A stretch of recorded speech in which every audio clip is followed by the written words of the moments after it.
사랑하는 성도 여러분, 1월 10일 금요일 아침입니다. 하나님의 은혜와 평강이 함께하기를 축복합니다. 좋아요, 구독 꼭 눌러주세요. 우리 천만 성도 큐티하는 그날까지 함께 달려가도록 하겠습니다. 오늘 우리에게 주시는 하나님의 말씀은 요한복음 3장 22절에서 26절까지의 말씀인데요. 우리 함께 29절과 30절의 말씀을 같이 읽도록 하겠습니다. 신부를 취하는 자는 신랑이니 서서 신랑의 음성을 듣는 친구가 크게 기뻐하나니 나는 이러한 기쁨으로 충만하였노라. 그는 흥하여야 하겠고 나는 쇠하여야 하리라 하니라. 아멘. 예수님께서 가나의 표적을 행하시고 난 다음에 이제 성전에 들어가셔서 성전을 정화하시죠. 성전을 정화하시고 난 다음에 니고데모를 만나서 거듭남의 비밀에 대한 이야기를 해 주십니다. 자, 그리고 이제 본격적으로 제자들과 함께 천국 사역을 행하시는데요. 회개의 어떤 그 표시로 세례를 베풀어 주셨는데 오늘 본문 말씀에서 세례를 베풀어 주시는 주님의 모습을 다루고 있습니다. 물론 뭐 여기에서 세례는 제자들이 행했다 이런 이제 학설도 있습니다. 자, 어쨌든 예수님께서 그 후에 제자들과 함께 유대 땅으로 가가지고 그곳에서 유하시면서 세례를 베풀었다 이랬습니다.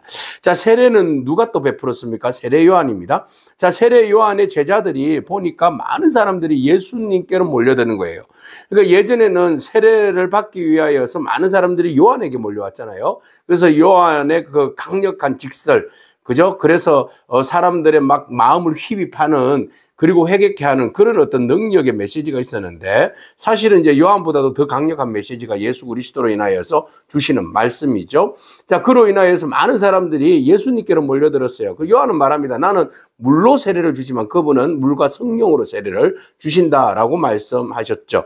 자, 사람들이 몰려들었을 때 요한의 제자들이 근심을 합니다. 그래서 위기의식을 느끼게 된 거죠. 야, 이러다가 이제 우리는 폭망하고 저분은 저게 굉장히 어떤 성공할 것 아니가. 그래서 이름난 어떤 그 여론몰이를 하는 그런 이제 종교 부흥사로서의 어떤 입지를 다지지는 않을까, 이런 이제 걱정이 된 거죠. 그래서 제자들이 요한에게 말합니다. 많은 사람들이 와서 세례를 받는데요. 요한에게 이런 이야기를 하죠. 25절에 보니까 요한의 제자 중에 한 사람이 한 유대인과 더불어서 정결 예식에 대하여 변론을 하더니 요한에게 이런 이야기를 하죠. 랍비여, 선생님과 함께 요단강 저편에 있던 그 선생님이 정언하시던 이가 세례를 베풀어 많은 사람들이 그에게 가더이다, 이렇게 이야기합니다. 당신이 정언한 그분, 네, 그분이 그곳에서 많은 사람들에게 세례를 베풉니다. 이러니까 요한이 하는 이야기가 바로 그렇습니다. 자, 이 정도 되면 보통 사람 같으면 그 경쟁이죠. 경쟁 의식에 의해서 시기 질투 또는 그로 인하여서 이제 불미스러운 어떤 일들, 상대방을 비방하거나 상대방의 일들에 대해서 방해하거나 뭐 이런 일들이 저질러졌을 겁니다. 그러나 요한은 자기의 정체성에 대한 분명함이 있었죠. 그래서 절대적으로 예수님께서 흥하시는 부분에 대해서 시기하거나 질투하지 않습니다. 왜냐하면 그의 존재 이유에 대해서 분명히 알고 있어요. 나는 그의 길을 예비하는 광야에 외치는 소리, 그죠? 나는 그분의 신들매를 매기에도, 붉은한 매기에도 감당할 수 없는 그런 존재, 그죠? 그분은 흥해야 되겠고 나는 쇠하여야 할 존재. 이런 이제 그 자기의 정체성과 포지션을 분명히 알고 있었던 사람이죠. 그러니까 시기하지 않고 질투하지 않는 겁니다. 오히려 주님이 흥하시는 모습 보면서 너무너무 기뻐한다. 세례 요한은 그렇게 이야기하죠. 그래서 나는 신랑이 아니라 신랑의 덜러리라는 거예요. 신랑의 덜러리로서 어떤 그분이 행하시는 일들, 그분이 잘 되는 일들에 대해서 나는 질투하지 않고 친구로서 그냥 기뻐한다라는 거죠. 아니, 신랑이 결혼할 때에 기뻐하는 일에 막 시기하고 질투해서 막 투덜거릴 수는 없는 거잖아요. 덜러리는 덜러리로서의 역할이 있는 거 아니겠습니까? 그래서 요한은 요한으로서의 역할이 있는 것이고 그분이 흥하고 잘 되는 모습이 너무나 기뻤던 거예요. 그래서 요한은 이렇게 이야기하죠. 하늘에서 주신 바 아니면 사람이 아무것도 받을 수 없다. 네, 이 모든 것들은 하나님의 뜻이다. 하나님이 주시고 채워주시고 또 흥하게 하시고 부흥케 하시는 것은 다 주의 뜻이다 라고 이야기하는 거예요. 그래서 딱 잘라서 이야기하죠. 28절, 나는 그리스도가 아니라 그의 앞에 보내심을 받은 자라고 한 것을 정언하는 자다. 네, 보내심을 받은 자라고 한 것을 정언할 자는 너희니라, 이렇게 말합니다. 그래서 나는 그리스도가 아니야. 라고 말하는 것이죠. 그래서 신부를 취하는 자는 신랑이잖아. 그래서 서서 신랑의 음성을 듣는 친구가 크게 기뻐하는 건 당연한 일이고 나는 그러한 기쁨으로 충만해. 나는 이것으로 인하여서 나는 충만하고 더 이상 아니야 라고 이야기하는 거예요. 그래서 30절에 그는 흥하여야 하겠고 나는 쉬어야 하리라 라고 말하고 있어요. 예, 모든 사람들은 어떤 이런 부분에 대해서 위기의식에서 흔들리는 어떤 그 불안감, 예, 경쟁, 의식, 그죠? 이런 것들에 대해서 불안했다면 요한은 전혀 불안하지 않았다라는 거죠. 왜? 주님을 경쟁의 대상으로 바라보지 않았기 때문에 그래요. 하나님 나라를 위하여서 먼저 서시는 분, 나는 그의 뒤에서 덜러리로서 그의 길을 예비하고 그분이 잘 가실 수 있도록 길을 닦아주고 예, 그분의 사역에 대해서 내가 적극적으로 사람들 앞에서 증언하고 홍보하고 그 길을 예, 감당하는 자로서의 그 조연으로서의 역할이에요. 그 일로 나는 만족하고 그 일을 위해서 왔기 때문에 내가 뭐 시기하거나 질투하거나 절망하거나 예? 상대적으로 주눅이 들거나 그러지 않다는 거죠.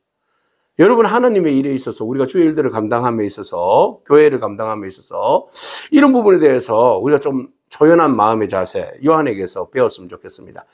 우리가 특별히 이제 그 부교육자 시절에 서로가 이제 교육자들끼리 좀 경쟁 의식을 좀 그런 거 있어요. 누군가가 이제 설교 강단에 설교 너무 잘하면 괜히 마음이 아멘하고 받아들여야 되는데 아멘하지 않고 아 진짜 설교 잘한다. 막 이렇게 이제 생각하는 경향도 있었어요. 자, 어쨌든 간에 우리가 서로가 경쟁이 아니다. 주의 일에 있어서는 경쟁이 아니다. 그죠? 주의 일들에 있어서는 서로 격려하고 축복하고 서로를 독려하는 것이 주의 일이다. 라는 것이죠. 자, 그러면서 이제 예수님이 누구신가에 대한 이야기를 하고 있어요. 내가 그분을 기뻐하고 즐거워하고 그분을 시기질투하지 아니하고 그분을 적극적으로 증언하면서 주의 길을 내가 예비하고 가는 이유는 여기에 있다라고 이야기하는 거예요. 위로부터 오신 분이기 때문에. 그분은 하늘로부터 오신 분이시다. 만물 위에 계시는 분. 그러니까 모든 것을 창조하신 분. 그죠? 창조주가 되시는 분. 땅에서 나뉘는 땅에 속하지만 그는 하늘에 속한 분이시다.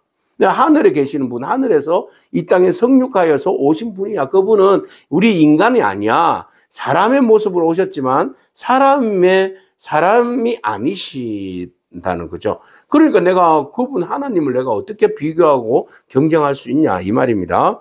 그가 친히 보고 들은 것을 증언하되 하늘의 것을 다 알고 계시는 분이잖아요. 그의 증언을 받을 자가 없다. 누구밖에 없어요? 그 증언을 받는 자는 하나님밖에 없다. 그렇죠?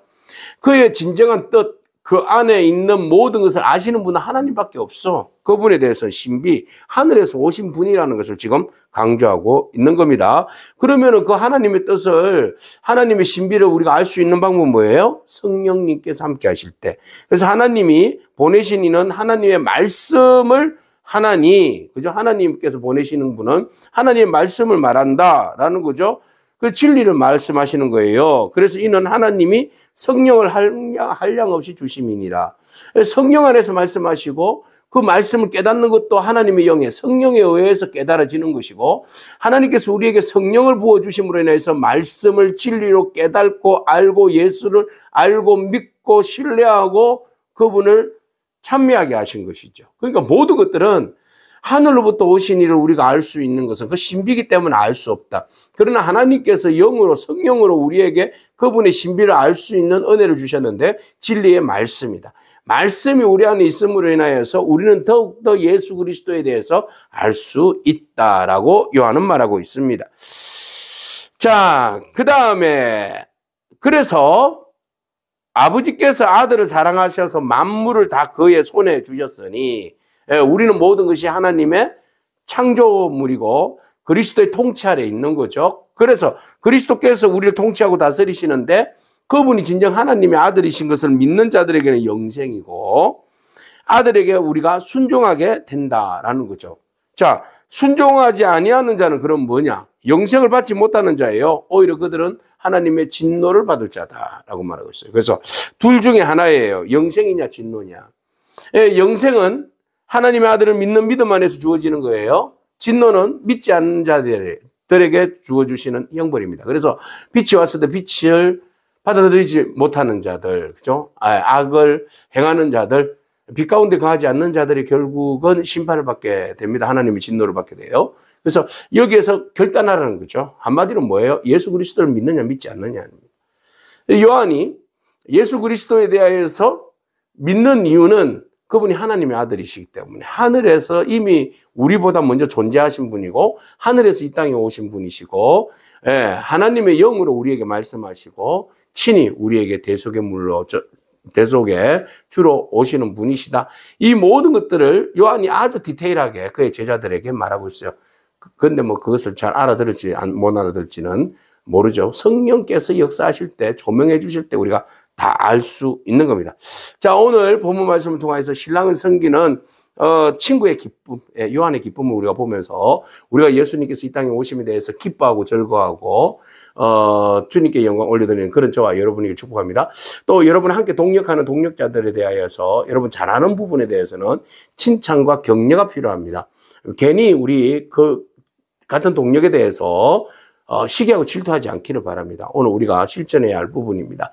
여러분의 동력자들을 축복해 주시고 격려해 주시고 시기 질투가 아니라 신랑을 향한 그 들러리의 그 기쁨의 축제처럼 요한이가 그렇게 기뻐했던 것처럼 여러분 동료들의 그리고 주변에 있는 사람들의 그 잘됨을 기원하고 축복하고 또 격려해 주고 축하할 수 있는 그런 저와 여러분에게 축복합니다. 오직 우리를 위하여서 오신 예수 그리스도 그분만 자랑하고 그분을 신뢰하고 믿고 나가는 복된 인생 되기를 축복합니다. 아멘. 기도하겠습니다. 주님 감사합니다.